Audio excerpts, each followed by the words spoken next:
Hello my all green lovers, welcome to my channel. সকাল সকাল ঘুম থেকে উঠে ঘরের সমস্ত কাজ করে যখন ছাদে আসি তখন বুঝে উঠতে পারি না কোন কাজটা ছেড়ে কোন কাজটা। কিছুদিন আগে দুটো অ্যারেকা পাম গাছ কিনেছিলাম।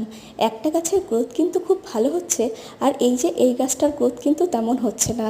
তাই আজ ভাবছি এই গাছের টবের মাটিটা চেঞ্জ করে নতুন মাটিতে গাছটা বসাবো। এদিকে আমি আগে থেকেই মাটিটা তৈরি করে রেখেছিলাম। এখানে নিয়েছিলাম 1 ভাগ মাটি, 1 ভাগ গোবর সার, 1 ভাগ কাঠের গুঁড়ো, 1 ভাগ বালি আর কিছুটা হলুদ গুঁড়ো দিয়ে মাটিটা রেডি করে রেখেছিলাম। এই নতুন মাটিতেই গাছটাকে এবার বসাবো। প্রথমে গাছের গোড়ার দিকের মাটিগুলো ভালো করে ছাড়িয়ে নিয়ে এই এক্সট্রা রুটগুলো ভালো করে কেটে নেব।